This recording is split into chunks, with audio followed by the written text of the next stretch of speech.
Bismillahirrahmanirrahim. Assalamu alaikum everyone. Welcome back to Node.js tutorials. This is your instructor Ali Reza, and today I'm going to tell you about what are streams and what are buffers. So let's start and have a look what we have today. Basically the concept is, फर्ज कर लें आपके पास जो है वो एक river source है या फिर आपके पास एक वाटर सोर्स है, सही है, something like this, let's say this is a river, और आपके पास एक स्विमिंग पूल है, सही है, या आप कह लेंगे this particular area is the container जहाँ पे वाटर स्टोर है, ठीक है, और आपने यहाँ से पानी लेना है और अपने स्विमिंग पूल के अंदर जो है वो उसको लेकर आना है, ठीक है। तो आपने एक जो है वो गाड़ी अरेंज की और उसके अंदर सारा का सारा पानी भरा जो कि स्विमिंग पूल में आना था, और उसके बाद उसको आपने सेंड कर दिया, ठीक है। एक तरीका तो ये था। मीनवाइल जो लोग स्विमिंग पूल पे मौजूद हैं, यहाँ पर उनको इंतज़ार करना पड़ेगा जब तक ये सारा का सारा कंटेनर फुल नहीं हो जाता, और उसके बाद यहाँ तक आ नहीं जाता जब तक दे कांट डू एनीथिंग। तो बताने का मकसद ये है कि जब हमारे पास लार्ज फाइल्स होती हैं, बहुत बड़े अमाउंट के अंदर जिसमें डेटा होता है, तो उनको रीड करने में जब तक वो पूरी रीड नहीं हो जाती, जब तक आपके पास आउटपुट नहीं आएगा और आपका प्रोग्राम उसके इंतज़ार में खड़ा रहेगा, तो उस चीज़ को ओवरकम करने के लिए हम लोग यहाँ पर जो है वो स्ट्रीम्स और पाइपलाइंस का जो है वो कॉन्सेप्ट लेकर आते हैं, सही है। फर्ज कर लें अगर यही काम हम लोग ऐसे कर लेते कि छोटे छोटे चंक्स बना लेते या छोटे छोटे बॉक्सेस बना लेते या वो ड्रम्स बना लेते, जिन ड्रम्स को हम वन बाय वन थोड़ा थोड़ा पानी जिसके अंदर लेकर हम यहाँ पर स्विमिंग पूल में भिजवाते रहते, तो थोड़े थोड़ा पानी जैसे जैसे यहाँ पे आता रहता, वैसे वैसे यहाँ पे जो लोग हैं वो उस पानी को यूटिलाइज करना शुरू कर देते, ठीक है। तो जैसे जैसे एक एक बॉक्स फिल हुआ वो सेंड हो गया, फिर दूसरा बॉक्स फिल हुआ फिर वो सेंड हो गया, फिर तीसरा बॉक्स फिल हुआ वो सेंड हो गया। Basically these are known as chunks here, okay. Chunks means parts, टुकड़े। तो आप छोटे छोटे ब्लॉक्स बनाकर जो है वो डेटा यहाँ पर भेजोगे और पूरा का पूरा कंटेनर फिल होने का इंतज़ार नहीं करोगे, तो जैसे जैसे डेटा यहाँ रिसीव होता जाएगा वैसे वैसे जो है वो आपका काम यहाँ पर चलना शुरू हो जाएगा। तो ये कॉन्सेप्ट जो है वो आज मैं आप लोगों को बताने वाला हूँ कि किस तरीके से एक बड़ी फाइल को आप जो है वो स्ट्रीम्स के ज़रिए से, स्ट्रीम्स का मतलब होता है पाइपलाइन, हमारे घरों में डायरेक्ट जो पानी आ रहा होता है वो नल के ज़रिए आ रहा होता है, और उस नल के पीछे ऑफ कोर्स कोई पाइपलाइन होगी, उससे पीछे कोई और पाइपलाइन होगी, एंड देन करते करते करते जो मेन वाटर सोर्स है जहाँ से मेन पानी आ रहा है रिवर्स से और कहीं और से, तो वहाँ से होते होते हमारे घर तक पहुँचता है और हमारी रिक्वायरमेंट के हिसाब से हमारे पास पहुँच रहा होता है, और जितना चाहिए होता है उतना ही हम लोग उसको यूटिलाइज कर रहे होते हैं। तो that's the concept of streams. Data को ट्रैवल करवाने के लिए जब हमारे पास बहुत ज़्यादा अमाउंट में डेटा हो और उसको हमें टुकड़ों में लेना हो, और ताकि हमारा यहाँ का काम भी, जो लेफ्ट हैंड साइड पे आप ये इमेज देख रहे हैं, या इस तरफ जो आपकी फाइल है इसके अंदर हमारा काम चलना शुरू हो जाए, और मीनवाइल वहाँ से भी हमारे पास हमें वेट करना ना पड़े। I hope the concept is clear. So now let's dig deeper inside the Node.js and try inside the code directly. Alright guys, so welcome to the workspace. यहाँ पे आप आपके पास यहाँ आप देख सकते हैं कि मैंने यहाँ पे एक फ़ाइल क्रिएट करके रखी है, largefile.txt। ये जो है वो लॉरेम इप्सम वाला कोड है, और मैंने लॉरेम की वेबसाइट पे जाके तकरीबन 1000 पैराग्राफ का जो है ना ये एक बहुत बड़ा डॉक्यूमेंट जो है वो आपके सामने क्रिएट किया हुआ है। ऑफकोर्स जब मैं इस फाइल को रीड करवाऊँगा अपनी किसी फाइल में, तो फिर क्या होगा, मुझे टाइम लगेगा रीड करने में, या नोट के जो प्रोसेस है उसको टाइम लगेगा इसको रीड करने में। तो पूरा का पूरा रीड होने में जितना टाइम लगेगा उससे बेहतर है कि हम स्ट्रीम बना लें, पाइपलाइंस के ज़रिए से थोड़ा थोड़ा डेटा चंक्स की फॉर्मेट में हम मंगवाएं और उसको यूटिलाइज करते रहें, ठीक है ना। तो उसके लिए हमारे पास जो है वो, हम चलते हैं अपनी फाइल हैंडलिंग वाली फ़ाइल पे, या फिर एक और जो है वो न्यू फाइल बना लेते हैं बल्कि, और यहाँ पे हम दे देते हैं इसका नाम लेट्स से streams.js, और इस फाइल के अंदर हम लोग काम करेंगे, ठीक है। तो सबसे पहले तो हमने वही काम करना है कि एक कांस्टेंट बना लेना है, constant and obj is equals to require, because हमें फाइल हैंडलिंग करनी है और लार्ज फाइल्स को रीड कराना है, तो रिक्वायर के अंदर हमने दे दिया fs, ठीक है।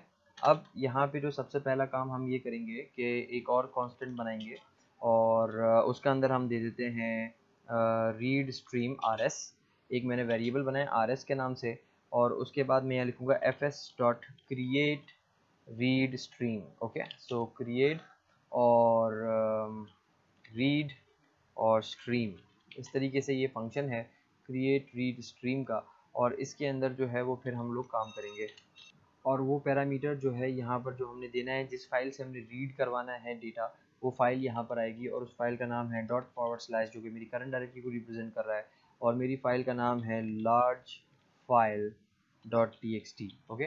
तो मुझे इस फाइल से जो है वो रीड स्ट्रीम क्रिएट करनी है सबसे पहले तो।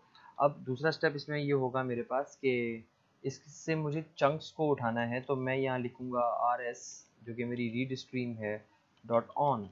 ऑन इज़ अ फंक्शन जिसकी वजह से जो है वो ये बारी बारी जो है वो डेटा उठाएगा और चंक्स जो है वो यहाँ पे लेगा।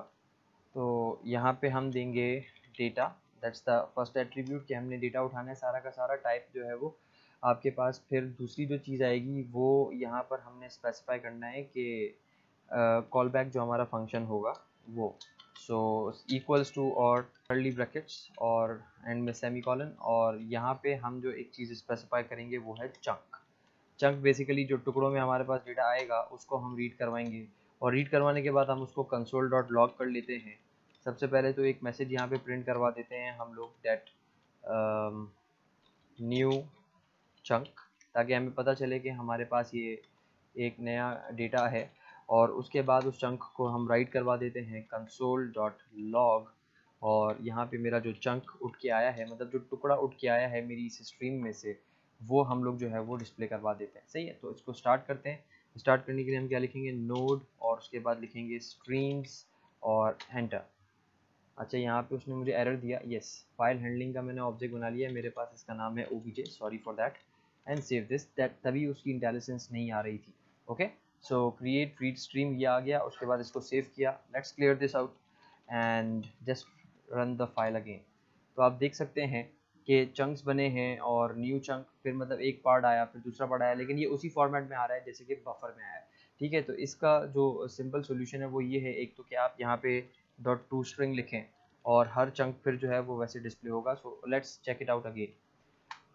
अब आप देख सकते हैं कि आपका जो डेटा है वो सारा का सारा यहाँ पे उठ के आ रहा है, और ये देखें, अगर आप गौर करें तो न्यू चंक मतलब आपका डेटा टुकड़ों में उठ के आ रहा है और वो रीड होके फिर यहाँ पे डिस्प्ले हो रहा है। ठीक है, तो स्ट्रीम्स के ज़रिए से हम चंक्स में डेटा उठाते हैं, और वो मैंने आपको यहाँ पे करके बता दिया है। एक और तरीका भी है इसको यहाँ से जो है वो, अगर आप टू स्ट्रिंग नहीं लिखना चाहते और डायरेक्टली डिस्प्ले करवाना चाहते हैं, तो यहाँ पे आप सिंपल एक एरे बनाएं और यहाँ पर आप बता दें कि आप इनकोडिंग कौन सी यूज़ कर रहे हैं, इनकोडिंग कॉलन, और यहाँ पर आप दे दें UTF-8, जिसके ज़रिए से ऑटोमेटिकली जो है वो आपका डेटा कन्वर्ट होके आपको दिख रहा होगा। So let's read the file again, और यहाँ पे हम इसको रीड करते हैं। तो एक UTF-8 में एरर दे दी उसने, 1 मिनट, क्योंकि उसको यहाँ पर हमने सिंगल कोट्स में देना है, दैट वाज माय मिस्टेक। इसको सेव करें। अब हम इसको जब रन करेंगे तो आप देख सकते हैं कि मेरे पास वही डेटा आ रहा है और मुझे टू स्ट्रिंग भी नहीं लिखना पड़ा, और मेरे पास मेरा सारा का सारा डेटा स्ट्रीम्स के ज़रिए से चंक्स की शक्ल में रीड होकर यहाँ पर डिस्प्ले हो चुका है। ठीक है, ऑलराइट गाइस, सो रीड करवाने के बाद अब हम लोग जो है वो एक सिंपल और स्ट्रीम बनाते हैं जो कि हमारी होगी राइट स्ट्रीम। तो कांस्टेंट और WS जो कि राइट स्ट्रीम को रिप्रेजेंट करेगा, obj dot create right stream, और यहाँ राइट स्ट्रीम के अंदर हमने जो है वो स्पेसिफाई करना है कि आपकी ये स्ट्रीम डेटा कहाँ जाकर जमा करेगी। तो मैंने कह दिया लार्ज फाइल 2.txt, और उसके बाद जो है वो आप यहाँ पर सेमीकोलन स्पेसिफाई करेंगे। तो अब जो मेरी स्ट्रीम क्रिएट होगी वो यहाँ पर जाकर जो है वो बनेगी। ठीक है, अब यहाँ पे नेक्स्ट स्टेप ये होगा कि हम WS जो हमारी राइट स्ट्रीम है डॉट राइट, इसके अंदर एक फंक्शन है, और इस फंक्शन के ज़रिए से हम डेटा इसमें राइट करवाएंगे। तो let's write something back slash और न्यू चंक लेट्स से, ताकि यहाँ पर भी मैं दिखा सकूँ कि चंक के ज़रिए से हमारा डेटा जो है वो स्टोर हो रहा है। बैक स्लैश एन, और उसके बाद डैश डैश भी यहाँ लगा दें ताकि थोड़ा सा आपको ये अलग से दिखे। उसके बाद जो नेक्स्ट स्टेप है हमारे पास वो ये है कि हम इस चंक को भी राइट करवाएं। ये तो एक सिंपल सा मैसेज था, और इस फाइल के अंदर हम लोग WS के अंदर जो राइट करवाएंगे वो हमारे पास चंक्स हैं हमारे, लेकिन चंक्स आएंगे कहाँ से, उसके लिए हमें एक काम ये करना होगा कि जैसे जैसे हम इस फाइल से डेटा रीड करवा के चंक्स में लेके आ रहे हैं, वैसे वैसे वो डेटा यहाँ पर रीड के अंदर ही जाकर डेटा राइट भी होता रहे साथ साथ इस फाइल के अंदर, लार्ज 2 फाइल जो आपकी फाइल है उसमें। तो यहाँ पर मुझे क्या राइट करवाना है, मुझे अपने चंक को राइट करवाना है, एंड दैट्स इट। ठीक है, तो अब मैं इसको जब चलाऊंगा तो मेरे पास देख लें यहाँ पे अभी लार्ज फाइल टूल तो नहीं है, तो जैसे ही इसको हम चलाएंगे तो फिर देखते हैं कि क्या आउटपुट आता है। सो नोड स्ट्रीम्स, ठीक है, तो आप देख सकते हैं लार्ज फाइल 2, और लार्ज फाइल 2 के अंदर आप देख सकते हैं न्यू चंक, और इस तरीके से आप जो उसको स्क्रॉल करते रहें, बहुत बड़ी फाइल जो है वो आपके सामने यहाँ पे मौजूद है, कंटेन्स 1000 पैराग्राफ्स। तो लेट मी स्क्रॉल, एक देखते हैं यहाँ पे न्यू चंक, सही है। तो जितना जितना चंक वो स्टोर कर सकता था उसने बफर के अंदर लिया, उसको उसको राइट करवा दिया। This is how we can read and write. एक और बहुत आसान तरीका है स्ट्रीम्स के अंदर रीड और राइट करवाने का कि जो रीड कर रहे हैं वही हम राइट करते रहें। तो उसका सिंपल तरीका ये है कि जो आपकी रीड स्ट्रीम है आर एस डॉट, उसके अंदर एक फंक्शन है पाइप का, सही है, पाइपलाइनिंग जिसको कहते हैं पाइप, और इसके अंदर मुझे राइट किस में करवाना है, वो डब्ल्यू एस के अंदर करवाना है राइट, एंड दैट्स इट। तो अब ये जो मैंने लिखा है ना, ये वाला जो मेरा कोड है, अगर मैं इसको कमेंट कर दूं तो अब क्या होगा, मेरे पास जो क्रिएट एक रीड स्ट्रीम है और रीड स्ट्रीम से हम लार्ज फाइल से डेटा रीड करवा रहे हैं, और राइट स्ट्रीम जो लार्ज टू है तो उसके अंदर जो है वो हम राइट करवा रहे हैं। तो पाइपलाइनिंग यहाँ पे क्रिएट हो रही है। तो आप देख सकते हैं सिर्फ सिंपल पाइप के फंक्शन से मुझे इतना सारा कुछ लिखना नहीं पड़ा और मेरा काम जो है वो यहाँ पे हो जाएगा। So let's delete this large file to.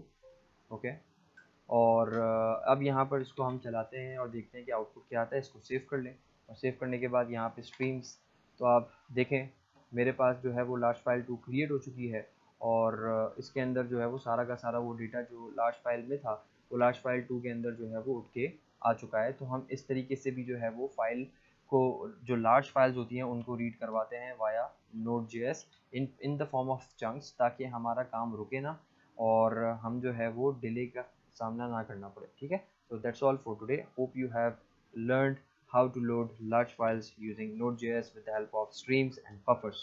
So that's all for today. Hope you have enjoyed today's tutorial. If you haven't subscribed yet, do press the subscribe button and do press the bell icon for latest upcoming tutorials.